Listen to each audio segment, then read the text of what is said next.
Hi everyone, my name is Zahra. आज का हमारा लेक्चर होगा लीनियर डिफरेंशियल इक्वेशन के ऊपर। मैं आपको अब डिफरेंशियल इक्वेशंस करा रही हूँ। कैलकुलस 3 में आपको बाद में करवाऊँगी। मुझे इसके ऊपर बहुत सी रिक्वेस्ट आ चुकी हैं, इसलिए पहले मैं इसको कवर करवा रही हूँ। डिफरेंशियल इक्वेशन के अंदर मैं अपना जो टॉपिक लेके चल रही हूँ वो है ODE। ODE के अंदर डिफरेंट टाइप्स होती हैं, जिसमें मैं आपको 1 बाय 1 हर केस करवाऊँगी कि कौन सी डिफरेंट टाइप है ODE की और उसको किस तरह हमने सॉल्व करना है। जैसे लीनियर डिफरेंशियल इक्वेशन को किस तरह सॉल्व करना है, एग्जैक्ट इक्वेशन को किस तरह सॉल्व करना है, सेपरेबल इक्वेशन को किस तरह सॉल्व करना है। तो ये डिफरेंट आगे केसेस चलते जाएंगे जो मैं 1 बाय 1 अपनी आउटलाइन में कवर करवाऊँगी। लीनियर डिफरेंशियल इक्वेशन हमारा फर्स्ट आर्टिकल है ODE का।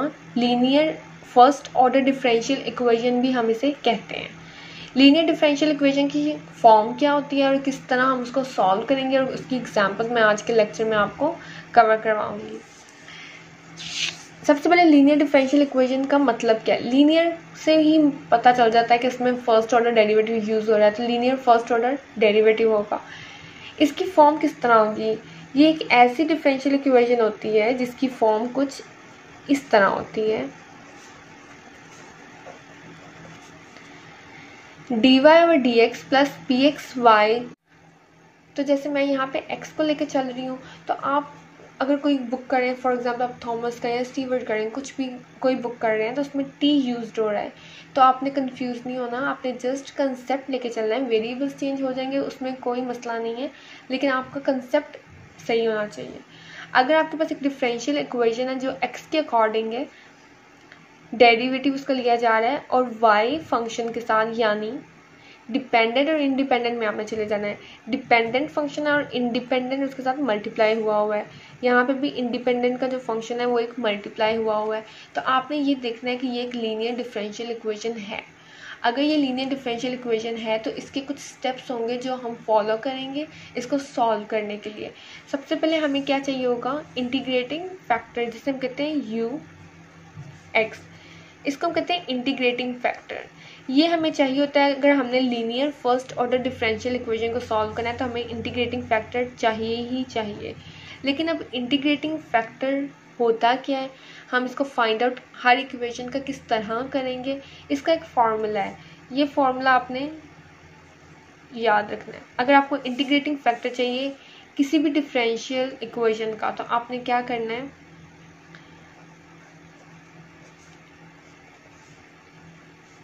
E और उसका ऊपर जो पावर है ना, उसमें इंटीग्रल लेना है px dx का। ये आपने अपने माइंड में इंटीग्रेटिंग फैक्टर का फॉर्मूला याद रखना है। इंटीग्रेटिंग फैक्टर अगर आपने इस इक्वेशन का निकालना है, तो y के साथ जो भी पॉलिनोमियल, यहाँ पे px एंड gx, यहाँ पे कोई कॉन्टिन्यूस फंक्शन है, इसलिए मैं इनको पॉलिनोमियल भी बोल रही हूँ।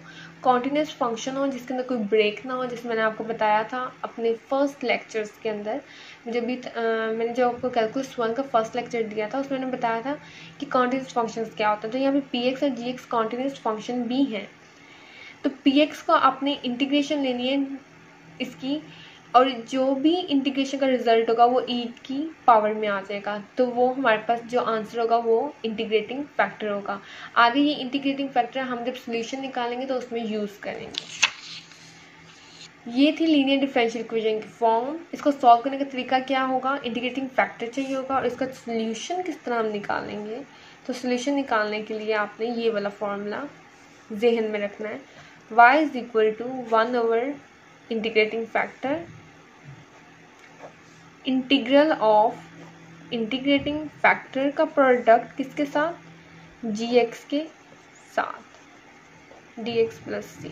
तो ये इसका सोल्यूशन, जो फाइनल सोल्यूशन होगा वो आप इस तरह निकालेंगे। ये मैं आपको स्टेप्स बता रही हूँ, आपने लीनियर डिफरेंशियल इक्वेशन को सॉल्व कैसे करना है। इधर मैं प्रोसीजर स्टेप्स लिख ही देती हूँ ताकि आपको याद रहे। अगर आपने लीनियर डिफरेंशियल इक्वेशन को सॉल्व करना है तो प्रोसीजर स्टेप्स क्या होंगे। सबसे पहले आपने पुट डिफरेंशियल इक्वेशन, ये डिफरेंशियल इक्वेशन में लिख रही हूँ, इन करेक्ट इनिशियल फॉर्म। इसका मतलब क्या है कि अगर आपके पास कोई डिफरेंशियल इक्वेशन दी गई है और उसकी फॉर्म ये वाली नहीं है, फॉर एग्जांपल डी वाई और डी एक्स के साथ कोई भी वेरिएबल मल्टीप्लाई हो रहा है तो आपने पहले डी वाई और डी एक्स के साथ जो भी चीज़ मल्टीप्लाई या डिवाइड हो रही है उसको ख़त्म करना है। ख़त्म करने के बाद आपने उसकी ये इनिशियल फॉर्म बनानी है। इनिशियल फॉर्म में क्या होना चाहिए, डी वाई और डी एक्स होना चाहिए, वाई के साथ कोई पी ऑफ एक्स मतलब फंक्शन ऑफ एक्स होना चाहिए इज इक्वल टू यहाँ पे कोई फंक्शन ऑफ एक्स होना चाहिए। ज़रूरी नहीं कि यहाँ पे फंक्शन ऑफ एक्स आप ढूंढें, यहाँ पे ज़ीरो भी होगा तो वो भी ठीक है। तो आपने सबसे पहले इसको इनिशियल फॉर्म में लेके आना है। अगर इनिशियल फॉर्म में नहीं है तो आपने उसको इनिशियल फॉर्म आपको बनानी पड़ेगी। मैं आपको एग्जांपल करवाऊंगी तो आपको समझ आ जाएगा। सेकंड हमारे पास स्टेप क्या होगा, फाइंडिंग इंटीग्रेटिंग फैक्टर। आपको इंटीग्रेटिंग फैक्टर निकालना पड़ेगा और ये आपको सही निकालना पड़ेगा। अगर आपने गलत कर दिया तो आपका पूरा आंसर गलत हो जाएगा क्योंकि ये सॉल्यूशन में भी यूज़ होगा। तो आपने इंटीग्रेटिंग फैक्टर फाइंड आउट करना है। थर्ड आपका जो स्टेप होगा, फाइनल स्टेप क्या होगा, सॉल्व फॉर। आपने सॉल्यूशन के लिए सॉल्व करना है। तो यहाँ पे सॉल्यूशन को सॉल्व करने के लिए आप ये वाला फॉर्मूला यूज़ करेंगे। अब मैं आपको लीनियर डिफरेंशियल इक्वेशन का तो बता चुकी हूँ कि इसकी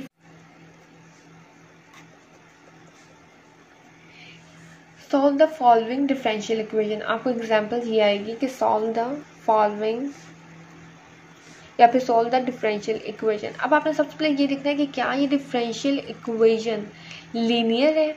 मैं आपको लीनियर करवानी है तो मैंने लीनियर ही लिखी है, लेकिन आपने जब क्वेश्चन पेपर में देखना है आपने देखना है क्या लीनियर है, सेपरेबल है, एग्जैक्ट है, जो भी डिफरेंट आगे फॉर्म्स में करवाऊंगी और फिर आपने उसका मेथड अप्लाई करके उसको सॉल्व करना है।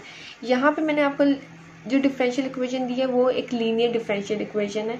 लीनियर किस तरह है, हम इसको इसकी स्टैंडर्ड फॉर्म से कंपेयर करते हैं। हमारे पास लीनियर डिफरेंशियल इक्वेशन की फॉर्म क्या थी, d y over d x plus p x y is equal to g x. यहाँ पे अगर हम इसको देखें और इसको देखें तो हमारे पास इसके साथ कंपेयर करें तो डी वाई और डी एक्स तो है ही है, 1 ओवर एक्स है और y है और यहाँ पे x क्यूब है। इसका मतलब क्या हुआ कि gx हमारे पास x क्यूब है और px हमारे पास 1 ओवर x है और बाकी ये अपने स्टैंडर्ड फॉर्म में है, यानी ये अपनी इनिशियल फॉर्म के अंदर है। हम इसको इस तरह ही सॉल्व कर सकते हैं। हमें इसको जो हमारा फर्स्ट स्टेप था कि पहले हमें सबसे पहले डी को उसकी इनिशियल फॉर्म में लाना होगा तो वो हमें नहीं लाना पड़ा, हमारे पास ऑलरेडी ये अपनी इनिशियल फॉर्म के अंदर है। अब आपने क्या करना है, इंटीग्रेटिंग फैक्टर निकालना है। तो सबसे पहले स्टेप 1 आपने कर लिया। स्टेप 2 क्या था, integrating factor.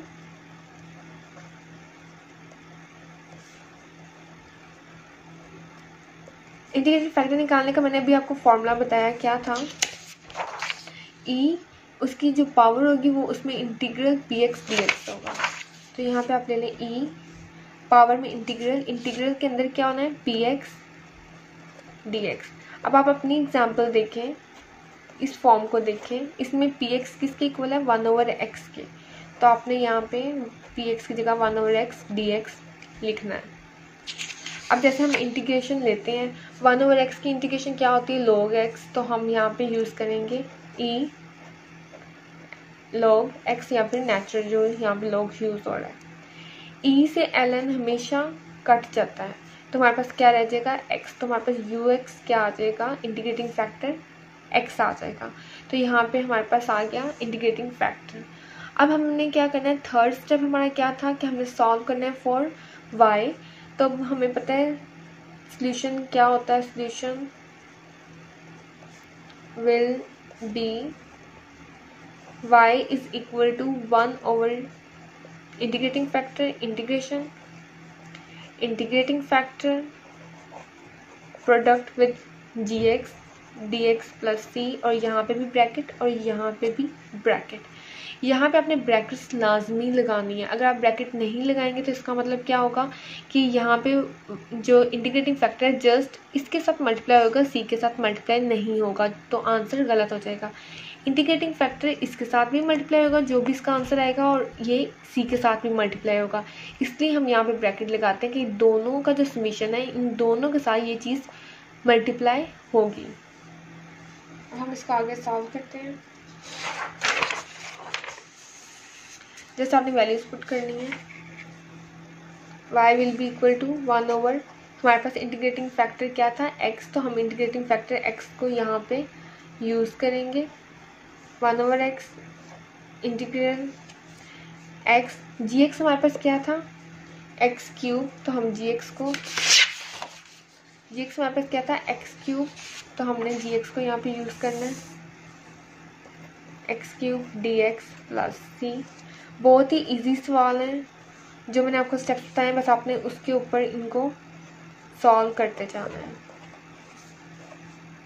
X cube into x multiply जब होगा तो एक्स की पावर 4 आ जाएगी 1 over x into integral x raise to power 4, तो हमें पता है इंटीग्रेशन जब हम लेते हैं तो क्या होता है, एक ऐड हो जाता है नंबर, उसी के साथ हम डिवाइड करते हैं, C as it is 1 over x, X की पावर हो जाएगी 5, 4 प्लस 1 5 प्लस सी। अब आपने 1 ओवर एक्स इसके साथ भी मल्टीप्लाई करवाना है और इसके साथ भी करवाना है। जब आप इसके साथ करवाएंगे तो यहाँ पे एक एक्स है, यहाँ पे 5 है, तो इसमें से एक कैंसिल हो जाएगा और रह जाएंगे 4, और यहाँ पे आ जाएगा सी ओवर एक्स वाई। ये आपके पास आ गया लीनियर डिफरेंशियल इक्वेशन का सॉल्यूशन। मैं फिर से आपको समझा रही हूँ एग्जाम्पल, क्योंकि नेक्स्ट मैंने इससे थोड़ी डिफरेंट करवानी है। सबसे पहले आपने क्या करना है, डिफरेंशियल इक्वेशन लेनी है, देखना है क्या ये प्रॉपर फॉर्म में है, स्टैंडर्ड फॉर्म में है।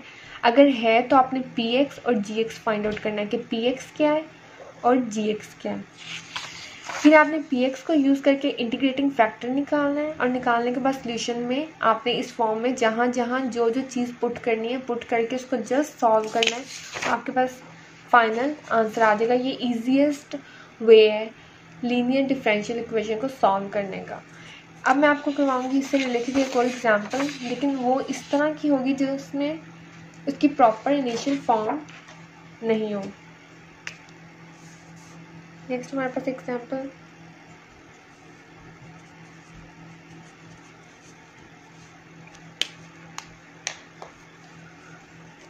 x dy over dx plus 2y is equal to X square minus X plus 1। ये आपके पास है DE डिफरेंशियल इक्वेशन। अब आपने इसको सॉल्व करना है, किस तरह करेंगे। सबसे पहले आप देखेंगे क्या ये अपने स्टैंडर्ड फॉर्म में है, तो नहीं, ये स्टैंडर्ड फॉर्म में नहीं। कैसे पता चला, dy और dx के साथ जो x है वो नहीं होना चाहिए, तो हम इसको ख़त्म करने के लिए क्या करेंगे, इस पूरी इक्वेशन को राइट एंड लेफ्ट दोनों साइड पे x के साथ डिवाइड कर देंगे, ताकि हमारे पास यहाँ पे ये x ख़त्म हो जाए। एक चीज़ आपने और नोट करनी है, मैथ का रूल होता है आप एक साइड पे कोई भी ऑपरेशन अप्लाई नहीं करते। अगर आपने कोई ऑपरेशन अप्लाई करना है आपको दोनों साइड्स पे करना पड़ता है इक्वल के। तो अगर यहाँ पे मैं x से डिवाइड करूँगी तो सिर्फ मुझे यहाँ पे नहीं यहाँ पे भी करना पड़ेगा, हर टर्म को करना पड़ेगा। तो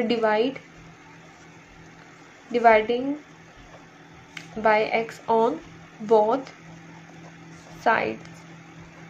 तो सबसे पहले हम इसकी इनिशियल फॉर्म में लेके आएंगे, तो x over x d y over d x plus 2y over x x square over x minus x over x plus 1 over x. मैंने जो जो टर्म थे सबको x के साथ डिवाइड कर दिया। यहाँ से x कैंसिल हो गया, dy ओवर dx रह गया, यहाँ पे हमारे पास 2 ओवर एक्स y आ गया, यहाँ से एक x कटा, यहाँ से दोनों कट गए, और यहाँ पे 1 ओवर एक्स रह गया। तो यहाँ पे हम अपनी फाइनल पोजीशन पे पहुंच गए जो हमें चाहिए थी। तो ये हमारी बन गई लीनियर डिफरेंशियल इक्वेशन। इसमें dy और dx के साथ कोई भी वेरिएबल इन्वॉल्व नहीं है, y के साथ जो भी टर्म है उसको हम px कह देंगे, और जो इक्वल टू के आगे टर्म है ये पूरी की पूरी क्या हो जाएगी, gx। तो ये हमारी स्टैंडर्ड फॉर्म बन गई px gx। अब हमारे पास px क्या आ गया, आप यहाँ पे लिख लें 2 ओवर एक्स, और gx हमारे पास क्या आ गया, x minus 1 plus 1 over x. ये था हमारा स्टेप 1। अब हमारा है स्टेप 2। स्टेप 2 हमारे पास क्या था, इंटीग्रेटिंग फैक्टर निकालना है आपने। इंटीग्रेटिंग फैक्टर किस तरह निकालते हैं मैंने आपको बताया, e raise to power integral के अंदर हम क्या यूज़ करते हैं, px dx। ये क्वेश्चन बहुत आसान है, जब आप करेंगे आपको देखने में लग रहा है शायद थोड़ा मुश्किल है, अदरवाइज ये क्वेश्चन बहुत आसान है। अब px कैसे होगा, पी एक्स हमारे पास है 2/x dx। 2 हम बाहर लिख लेते हैं और जो हमारे पास 1/x dx है इसको ऐसे सॉल्व करते हैं। 1/x का मतलब होता है log x, तो हम e⁻ log x और यहाँ पे 2। तो log की एक प्रॉपर्टी क्या होती है कि अगर कोई भी चीज़ स्टार्ट में होती है वो पावर बन जाती है, तो हम इसको इस तरह भी लिख सकते हैं ln x²। तो यहाँ से e से ln कैंसिल हो जाएगा और x² हमारे पास क्या रह जाएगा, इंटीग्रेटिंग फैक्टर। तब आपने इसको यूज़ करते हुए तो हमारे पास यहाँ पे क्या आ जाएगा, इंटीग्रेटिंग फैक्टर था x² और यहाँ पे x² इंटू gx हमारे पास क्या है, x - 1 plus 1/x dx plus c। 1/x² as it is रहेगा और यहाँ पे x² को हम 1/1 तीनों टर्म्स के साथ मल्टीप्लाई करवा देंगे। तो हमारे पास क्या आएगा, x³। जब x² x का मिलेगा तो x³, जब x² -1 के साथ मिलेगा तो -x², और जब x² 1/x के साथ मिलेगा मल्टीप्लाई होगा तो ये हमारे पास आ जाएगा x²/x।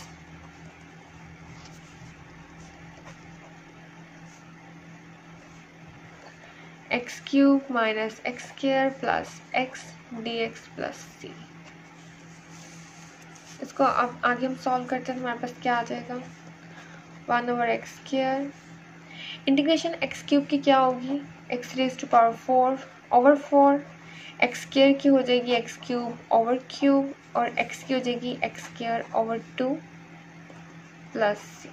अब आपने 1/x² को सबके साथ मल्टीप्लाई करवा देना। यहाँ तक रखेंगे तब भी आंसर ठीक है, लेकिन आप थोड़ा आगे इसको सॉल्व कर दें। 1/x² जब x4/4 के साथ मल्टीप्लाई होगा तो 2 और यहाँ पे है पावर 4, तो 2 से 2 कैंसिल हो जाएगी तो बाकी x²/4 बचेगा। सिमिलरली x² मल्टीप्लाई होगा जब x³ के साथ, तो यहाँ से 2 और यहाँ से 2 कैंसिल, तो सिर्फ x की पावर 1 ही बचेगी। इसी तरह जब ये इसके साथ होगा तो x² से कट जाएगा तो आ जाएगा 1/2, और जब ये c के साथ आएगा तो c/x²। ये हमारे पास आ गया फाइनल आंसर। तो ये था हमारा आज का आर्टिकल लीनियर डिफरेंशियल इक्वेशन। मैंने आपको बताया लीनियर डिफरेंशियल इक्वेशन होती क्या है, उसका इंटीग्रेटिंग फैक्टर किस तरह निकालना है, उसका सॉल्यूशन किस तरह निकालना है और एग्जांपल्स दी। नेक्स्ट में लेक्चर में आपको IVP प्रॉब्लम्स करवाऊंगी। IVP का मतलब होता है इनिशियल वैल्यू प्रॉब्लम्स, इसी आर्टिकल से रिलेटेड, ताकि आपका ये आर्टिकल कंप्लीट हो जाए। Thank you so much for watching.